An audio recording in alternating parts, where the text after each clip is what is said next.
اعوذ باللہ من الشیطان الرجیم بسم اللہ الرحمن الرحیم۔ اسلام میں 4 شادیوں کی اجازت ہے، تو حضرت فاطمہ سلام اللہ علیہا کی زندگی میں جب حضرت امام علی کی دوسری شادی ہونے لگی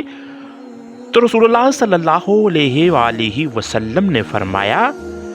رسول اللہ صلی اللہ علیہ وآلہ وسلم نے اس شادی کو کیوں روک دیا؟ کیا واقعہ حضرت علی دوسری شادی کرنا چاہتے تھے یا ان کے لیے کوئی چال چلی گئی تھی؟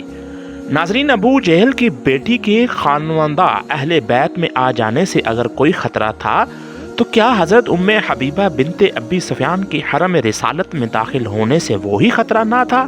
کیوں حضور نے حضرت علی کو جویریہ بنت ابو جہل سے نکاح کرنے سے روکا اور خود حضرت ام حبیبہ بنت ابو سفیان سے شادی کی؟ دوستو، یہ سب تفصیل جاننے کے لیے ویڈیو کو مکمل دیکھے بنا آپ اس بارے میں کوئی بھی حتمی فیصلہ نہیں کر پائیں گے۔ آج کا واقعہ حضرت امام زین العابدین حضرت علی بن امام حسین اور ابو ملیکہ کی روایت سے پیش کیا جا رہا ہے، جسے انہوں نے مصور بن مخرمہ سے روایت کیا ہے۔ اس کے علاوہ عبداللہ نے بھی اس اہم واقعہ کو روایت کیا ہے، جبکہ امام بخاری نے احکام و مسائل جلد اول صفحہ نمبر 314 الحدیث 5230، امام مسلم نے کتاب فضائل الصحابہ الحدیث 2449 اور ابو داؤد نے کتاب النکاح میں، ابن ماجہ نے بھی کتاب النکاح میں، ترمذی میں کتاب المناقب میں اور حاکم میں کتاب معرفت الصحابہ میں بہت سی سندوں سے اس واقعے کو روایت کیا گیا ہے۔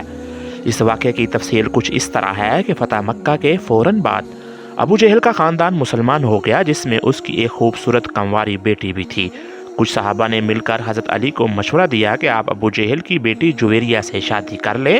کچھ صحابہ نے نکاح کا پیغام جویریہ کے گھر بھیج دیا۔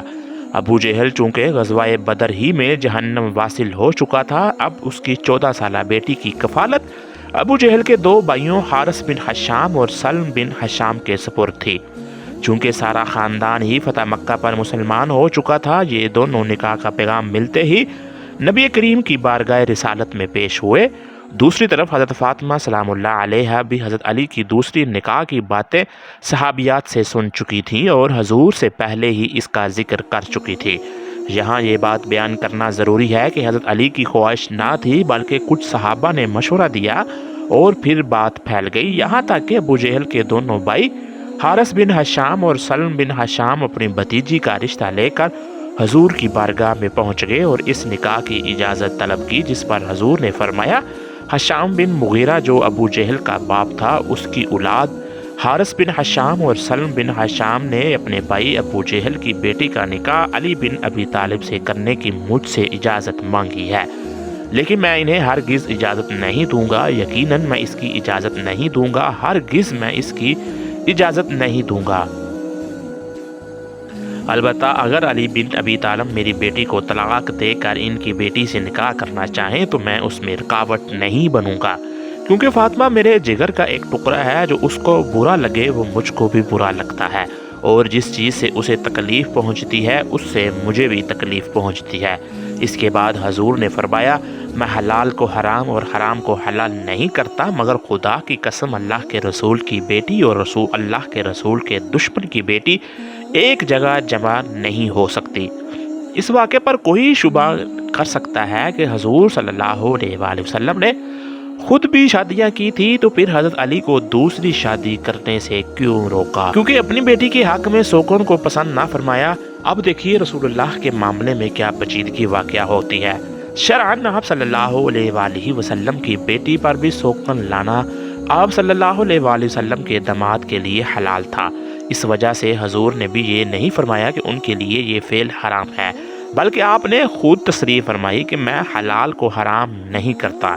لیکن یہاں حضور کی ایک ہی شخصیت میں 2 مختلف حیثیتیں جمع تھیں۔ ایک حیثیت میں آپ صلی اللہ علیہ وآلہ وسلم انسان تھے اور فطرتاً یہ ممکن نہ تھا کہ آپ صلی اللہ علیہ وآلہ وسلم کی صاحبزادی کے گھر میں سوگن آنے سے تلخی پیدا ہو، اس کا تھوڑا یا بہت اثر آپ صلی اللہ علیہ وآلہ وسلم کی طبیعت پر نہ پڑے۔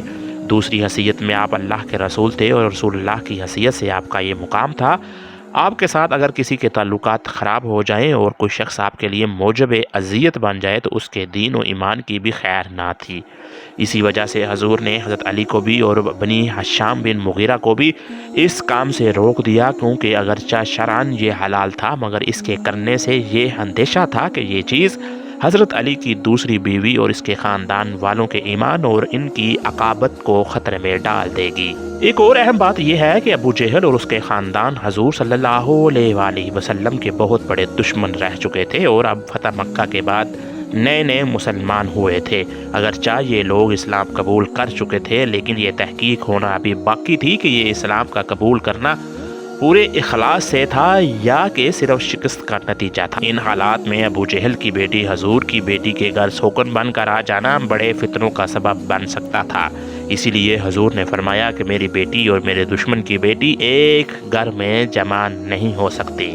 نیز آپ نے یہ بھی فرمایا کہ اگر ایسا ہو جاتا ہے تو بہت سے لوگ فتنوں کا شکار ہو جائیں گے۔ اب لوگ یہ سوال بھی کرتے ہیں کہ ابو جہل کے خاندان سے کئی زیادہ نبی پاک کا دشمن تو ابو سفیان کا گھرانہ تھا، تو پھر اگر ابو جہل کی بیٹی خانوادہ رسالت میں شامل نہیں ہو سکتی تو پھر حضور نے ابو سفیان کی بیٹی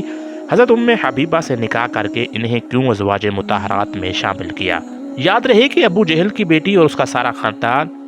فتح مکہ ہونے پر مسلمان ہوا، جن کا امتحان ابھی باقی تھا، جبکہ ابو سفیان کی بیٹی حضرت ام حبیبہ جن سے حضور کا نکاح ہوا تھا وہ بڑے بڑے امتحانات سے گزر چکی تھی۔ ابو سفیان کی بیٹی ہند بنت عتبہ مشہور ہند جگر خور کی لخت جگر، جس کی پھپھی وہ عورت تھی جسے قرآن مجید میں حمالۃ الحطب کا خطاب دیا گیا، جس کا نانا عتبہ بن ربیع نبی کریم کا بدترین دشمن تھا۔ اس خاندان سے اور اس ماحول سے نکل کر وہ حضرت حمزہ سے پہلے ایمان لاتی ہیں، اپنے شوہر کو مسلمان کرتی ہیں، خاندان والے آپ پر بے پناہ ظلم ستم کرتے ہیں، جس کی وجہ سے آپ حبشہ ہجرت کر جاتی ہیں۔ حبشہ جا کر ایک نیا امتحان شروع ہوتا ہے، وہاں جا کر شوہر عیسائیت قبول کر لیتا ہے اور حضرت ام حبیبہ دین کی خاطر شوہر سے علیحدگی اختیار کر لیتی ہیں۔ ایک انجان ملک میں اب آپ تن و تنہا اپنی چھوٹی سی بچی کے ساتھ عزم و استقلال کے ساتھ زندگی گزارنا شروع کر دیتی ہیں۔ تب نبی کریم صلی اللہ علیہ وآلہ وسلم کی نگاہ انتخاب آپ پر پڑتی ہے اور آپ حبش سے ہی میں ان کو نکاح کا پیغام بیچتے ہیں۔ غزوہ خیبر کے بعد وہ حبش سے واپس آ کر حرم نبوی میں داخل ہوتی ہیں۔ اس کی تھوڑی ہی مدت بعد قریش صلح حدیبیہ کی خلاف ورزی کے مرتکب ہوتے ہیں اور ان کو اندیشہ ہوتا ہے کہ نبی کریم اب مکے پر چڑھائی کر دیں گے۔ اس موقع پر ابو سفیان صلح کی بات چیت کے لیے مدینہ آتے ہیں اور اس امید پر بیٹی کے ہاں پہنچتے ہیں کہ اس کے ذریعے صلح کی شرائط طے کرنے میں سہولت ہوگی۔ ناظرین، برسوں کی جدائی کے بعد پہلی مرتبہ باپ سے بیٹی کو ملنے کا موقع ملتا ہے، مگر وہ جب رسول اللہ کے فرش پر بیٹھنے کا ارادہ کرتا ہے تو بیٹی فوراً یہ کہہ کر فرش سے اٹھا دیتی ہے کہ رسول اللہ کے فرش پر ایک دشمن اسلام نہیں بیٹھ سکتا۔ ناظرین، ان سب باتوں کے باوجود اگر کوئی شخص حضرت ام حبیبہ کا موازنہ ابو جہل کی بیٹی جویریہ سے کرے تو ہمارے خیال میں اس سے بحث کرنا فضول ہوگا۔ البتہ جویریہ کا حضرت علی کے گھر آنا فتنوں سے خالی نہ تھا، کیونکہ یہ ابو جہل کے خاندان کا سازش بھی ہو سکتی تھی کہ جن کو اسلام لائے ابھی چند مہینے بھی نہ ہوئے تھے۔ اور یہ بات یاد رکھیے کہ جویریہ کا نکاح حضرت امام علی سے نہ ہونے کا سب سے بڑا سبب یہی تھا کہ جب حضور نے فرمایا میری بیٹی اور میرے دشمن کی بیٹی ایک گھر میں جمع نہیں ہو سکتی، اس نکاح کے نہ ہونے کی دوسری بڑی وجہ یہ تھی کہ حضرت علی خود نہ چاہتے تھے کہ بلکہ یہ تو کچھ صحابہ کے مشورے سے تھا، جن کی وجہ سے ایسی باتیں پھیل گئیں کہ جویریہ کے چچا حضور کے پاس حضرت علی کے لیے رشتہ لے کے پہنچ گئے ہیں۔ وما علینا الا البلاغ المبین۔